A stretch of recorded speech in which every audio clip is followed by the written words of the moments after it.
ranks is just your feeling after this victory? Before I answer the question, if Brennan gets purple shorts, I got to get floral.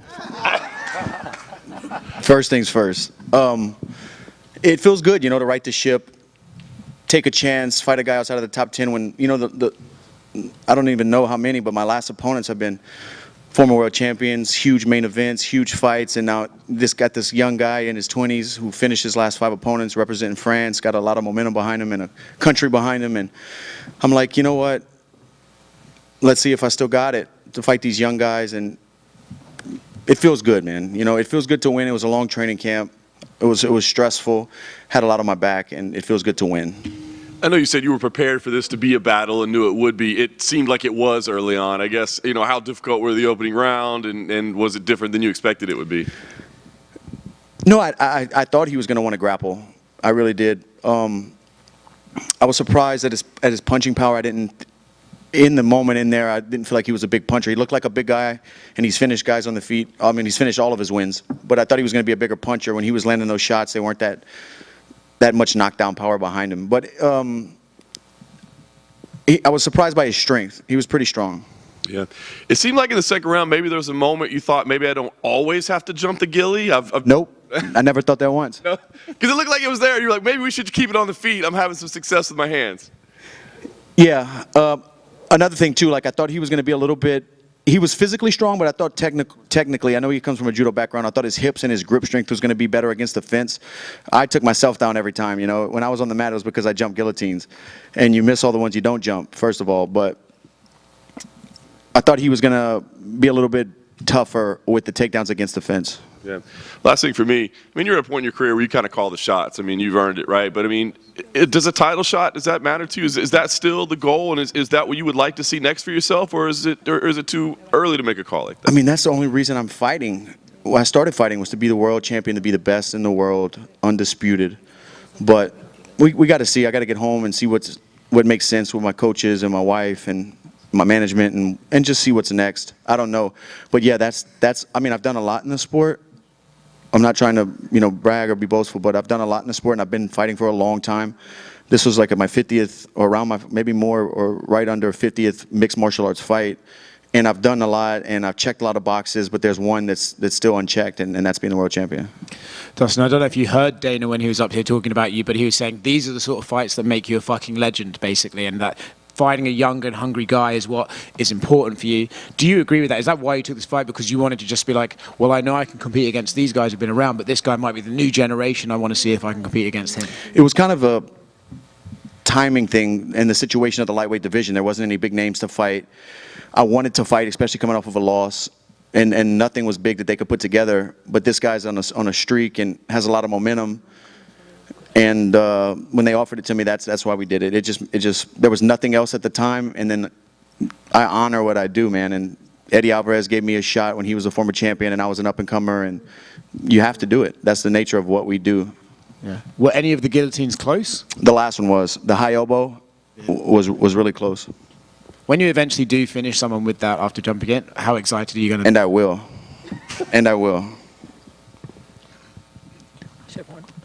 Dustin, over here. Yep.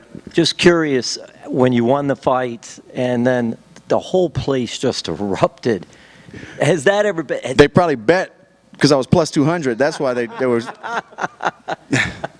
So I'm just curious, in your historic career, has it ever been like that where the crowd erupted like that and you heard it and you just soaked it all in as well? Yeah, I really felt in the moment this whole week in the locker room, walking out in the octagon. I really felt good. I didn't so much, the adrenaline's pounding.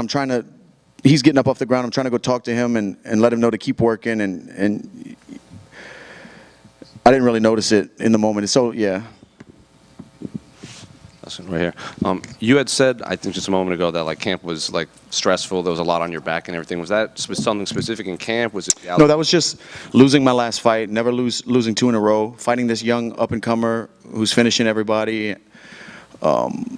Just the risk versus the reward. It was just I had to win this one.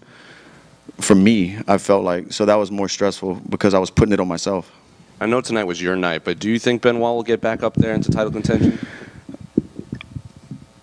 He has the ability. He's proven it with all of his wins. You know, this is his first time getting finished. His first loss in his career was to a welterweight. I think, you know, not on a full training camp, on short notice. So, and he's still young. If he dedicates himself and picks himself back up, and obviously he has the mental fortitude to do it. He's a military veteran, you know, so he's been through some things. If he decides to do it, I think he can. I felt it in there. He's very strong, and if he keeps evolving, getting better, he'll be right back where he was. Forgive me if this is an ignorant question for your Louisiana, but like there is a lot of French connection in Louisiana. Was there any sort of like, how do the people there like kind of receive Benoit? Because obviously you said anything you post would just be filled with French flags, but how did the actual like? You know, and I understand that they're supporting their guy. MMA just got legalized not that long ago in their country, and it's a growing sport. So I understand that, but no, there's a lot of French in Acadiana where I live in Lafayette. My dad speaks fluent French. You know, a lot of the Cajuns in Acadiana came from French Canada. You know, we got kicked out and relocated to Louisiana. Well, Conor McGregor actually tweeted a good fight between a couple Frenchmen and even tagged the French, was it president or prime minister, whatever they have over there. Yeah. Well, he felt that right hook too. Just one quick one over here, Dustin. You spoke about in media day how you and Gamrot had great training camp, and obviously you were primary training partners with him. So how did it feel going 2 for 2 with him tonight? It felt great, and we pushed each other so hard this training camp. After his fight with RDA, he came back and stayed in the locker room the whole time. He's such a great teammate, hard worker. His nickname is perfect. He's a gamer, bro. He pushes hard. He's a maniac. But he told me in the locker room, remember, champ, don't jump guillotine.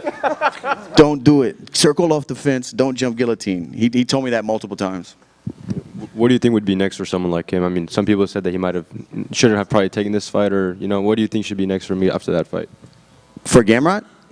I mean, he beat a legend. He beat a former champion, a guy, you know, I don't know if he's in the Hall of Fame. He's going to be a Hall of Famer. It's a great win on your record and a tough guy who's proven himself time and time again. And Gamrot has some great wins, you know. He beat Arman, lost to Benil, but he's a hard worker, always in the gym, always getting better. I mean, I think he belongs at the top of the division fighting for a contender status. Dustin over here. I know you just fought, but what does a path back to the title look like for you, you think? Man, it's tough to say. I don't know. The lightweight division has been so like murky and not a clear path to anything for anybody. And now it's even more so with Max coming up. Let's say he does beat Gaethje. Does he stay at 55? What's happening? I don't know. I don't know what's next for me. What opponent makes sense? Who's available? There's a lot of questions. And I don't know. I know your focus is on the belt, but a lot of people talk about a potential trilogy with Justin Gaethje since you guys are 1-1, and a lot of people are still kind of waiting on that Nate Diaz fight because, you know, it was booked at one point. A lot of people were excited for that. Do you see any of those two fights happening before your career is said and done? Man, I have no clue. Nate was a fight I always wanted. Gaethje hit me with the Hogan boot, so we might have to do it again. It's tough to say. I don't know. Thank you. Thanks. Dustin, right here to you, right? Speaking of the Hall of Fame, they actually mentioned on the broadcast tonight that's somewhere that you're going to end up someday. And obviously tonight, another fight of the night, and I'll tie in another record. I mean, when you look ahead to that, what does that mean to you to hear that from a broadcast team, especially that has a Hall of Famer on it? We've been talking about it this whole week with my coaches. You know, like for the weigh-ins, they announced a future Hall of Famer. Something else this week, they announced me as a future Hall of Famer. I mean, dude, that means a lot to me, you know. That's something special. I'm so happy for Joanna to get in. She earned that for sure, you know, and I'm just happy for her. She's a hard worker and done a lot in the sport, and especially for women's MMA. She deserves to be in there. If that's my destiny, I would love to be along those great names that are in the Hall of Fame, you know. It's kind of surreal, honestly, because time flies by so quick. I just remember being a kid, like, praying, just give me one chance to fight in the UFC and show these guys what I'm made of, you know, and now we're talking about that. It's just like, it's crazy. At the same time, is it just a little bittersweet almost, where you're like, hey, I'm not done yet. I still got a few things to do?